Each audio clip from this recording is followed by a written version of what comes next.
Welcome back, everyone, for another deep dive. Yeah. Today, we're going super local, really granular, with the Flint, Michigan City Council meetings Okay. from April 2024. Right. We've got the minutes from two meetings, April 8th and 22nd. Okay. And even in the world of local government, April was a busy month for Flint. It was city council minutes. I mean, I know it doesn't exactly sound like must-see TV, right? Yeah. But trust me on this one. Yeah. They give us a really fascinating glimpse into what makes a community tick. You know, you can really see what issues are important to people Right. and how decisions are being made. Yeah, no, I love this stuff.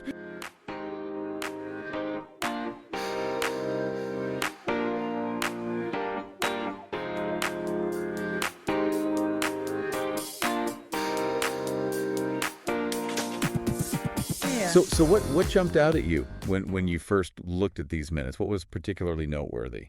Well, one thing that really piqued my interest right off the bat was the attendance at the April 8th meeting. Oh, really? Yeah, the minutes say one person attended virtually, 11 people in person, at Flint City Hall, of course, Right. and one council member was absent. Okay, so even in 2024, that whole virtual versus in-person thing, still a bit of a balancing act. Absolutely, and it really speaks to this larger challenge that a lot of cities are wrestling with as things become more and more digital. Right. You know, we don't know why everyone chose to attend the way they did, but it just sort of hints at all these different factors at play. You know, access, technology, even just how people think about participating in these things these days. It's tricky. It really is. Now, both the April 8th and 22nd meetings had those public forum segments where, people can go and speak directly to the council, air their grievances, that sort of thing. Right. I'm always really interested to see what people bring up in those forums. Yeah, me too. It's like, taking the temperature of the community. And in the April 8th meeting, there was a resident, a Mr. James Maraglia, Okay. who brought up some pretty serious concerns about safety in his neighborhood. Yeah, he talked about trespassing, theft, even biohazardous waste, Yeah. which is a little concerning to say the least. Yeah, definitely. And he mentioned getting signatures for a petition, I guess to try to get some renovations done to some nearby apartment buildings. Sounds like he's really trying to rally his neighbors and actually make some changes. Absolutely. And you know what I like about this really proactive approach? This is a great example of how city council meetings can be like a real avenue for change, Mhm. It reminds us that local government isn't some like far off entity. They're accountable to the people they represent. And speaking of accountability, let's talk zoning. Okay, yeah. The April 15th Zoning Board of Appeals meeting really caught my eye because it involved this property at 2957 Carr Street. And this property had come up before. Oh, really? Not once, but twice. Wow, okay. So the minutes tell us this property is currently being used as a single-family residence, but it's zoned A2. Interesting. Okay. And for those of us who aren't fluent in zoning code, what exactly does A2 mean in this situation? So basically, A2 zoning in Flint usually means you can have multifamily residential use, like duplexes or smaller apartment buildings would be allowed. Gotcha. Which is important because it explains why a developer would even be interested in changing how they're using this property. Right. It adds a layer of intrigue to it all, for Yeah. sure. So we've got this developer, Donald Hootling, requesting a use variance, wants to allow multifamily housing, specifically for veterans and seniors. But here's where it gets really interesting. Okay. Commissioner Kia remembered this case. It was before the board back in 2018, Oh, wow. and then again in 2022. And specifically notes there was pushback from the community. Yeah, that's a really classic example of what happens when you try to balance the need for housing, especially for veterans and seniors, with what the current residents want. Right. Like people who already live there, they might be worried about property values going down. Sure. Or just how the feel of the neighborhood might change. Yeah, their quality of life, absolutely. It's tricky. And it gets even more complicated because we know a previous developer on this same project, they'd already gotten approval for a fence around the property. So that begs the question, why is this new developer running into the same roadblocks? Right. Did the plans change? Did the community's concerns evolve somehow? Yeah, like what's going on here? It's really interesting. It is. And unfortunately, the minutes are really vague. They don't give us any answers on that. Oh, no. Yeah. It just says that a motion was made and approved, but nothing about what was actually said or any arguments for or against it. So it's like we're getting a peek behind the curtain, but only just a peek. Exactly. And it reminds us that even though these minutes can be really insightful, Right. they're just a snapshot. They can't capture everything about this big, messy process. It's true. And it just makes you think about how much is happening behind the scenes in these local governments, Yeah. and how these meetings, even though they can seem kind of procedural and dry, they can really be catalysts for real change. Absolutely. And they also highlight just how important it is for people to actually, get involved. Right. I mean, we talked about Mr. Miraglia and the safety concerns, but imagine if he hadn't shown up.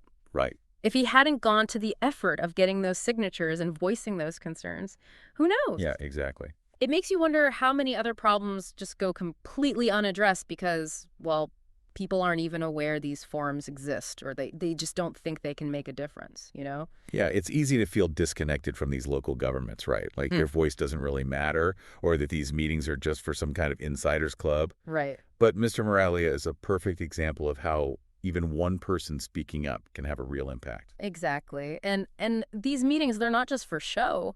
This is a chance for people to hold their elected officials accountable, to fight for the things that matter to them. Absolutely.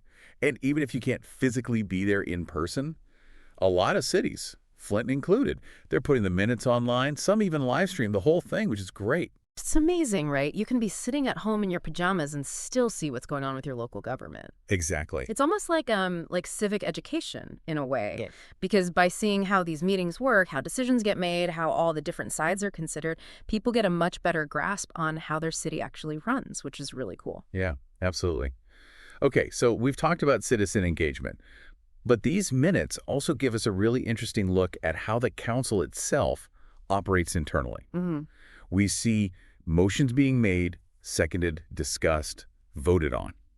It's like watching the gears of government turning in front of you. It is. And what's so interesting is that if you look at the April 22nd meeting, the focus kind of shifts. Oh, okay. It's not so much about zoning or public safety anymore. Right, It's all about the city's finances. right.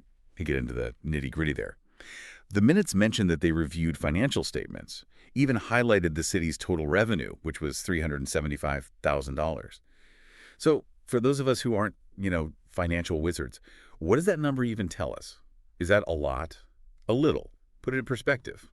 Well, the thing is, the minutes don't really give us the full context to say for sure whether that $375,000 is significant or not. Like, is that monthly revenue? Quarterly? Oh, right. Makes a difference. Huge difference. And we don't know how that compares to their budget or how they were doing financially before. So it's really hard to judge based on just that number alone. So we can't really jump to any conclusions, but the fact that the council is honing in on revenue, it suggests that they're being very careful with their money. Maybe even facing some tough budget choices, Yeah. right? And that makes me think back to Mr. Miraglia's concerns about safety and needing those renovations. Oh, I see where you're going with this. Yeah. Because it raises the question of, are there enough resources to go around? If the city's on a tight budget, that could mean tough choices about fixing infrastructure, improving safety, funding those essential services. Absolutely. It's all connected. It is. It's like these Mhm. separate issues, Yeah. zoning, public safety, finances, they're all intertwined. It's like this giant puzzle, right? And each piece, even something like a revenue number, it all fits into this bigger picture of how the city actually works and what challenges it's up against. Exactly. It reminds us that staying informed about local government isn't just about, knowing what decisions are being made. It's about understanding the context, the limitations, the different priorities they have to juggle. It's complicated. It's about connecting those dots, seeing how all these things, even if they seem totally separate, are actually influencing each other. Right. I mean, think about it. That discussion about the $375,000 in revenue, that could have a ripple effect. Oh, absolutely. It could affect everything from fixing potholes and keeping the parks clean to public safety initiatives, social services, everything. And it could even loop back to that zoning case we talked about. Like, could the city's budget situation affect how they look at these development projects, especially if it involves affordable housing, which can be a whole other can of worms? Exactly. These things are all interconnected. And that's why these deep dives are so fascinating to me. Right. It's about going beyond the surface, getting into those nitty-gritty details, and really wrestling with the complexities of how you run a city. It's not easy. No, it's not. Yeah. And ultimately, it's about being informed and engaged citizens, right? Sure. Understanding that local government isn't just some abstract idea, but something that affects our day-to-day lives in so many ways. Absolutely. And who knows, maybe by talking about these meetings, by making them more accessible, more interesting, maybe we can inspire a few more people to get involved, Yeah. to go to a meeting, speak their mind, even run for office themselves. That would be amazing. Yeah. So as we wrap up our deep dive into these Flint City Council meetings from April 2024, what's the one big takeaway you hope our listeners are left with today? Well, I hope they come away with a better appreciation for how important local government really is. I mean, I know it doesn't always sound very exciting, but this is where the real work gets done. Yeah. The decisions made at this level, they affect our communities, our neighborhoods, even our own futures. It's important stuff. Couldn't have said it better myself.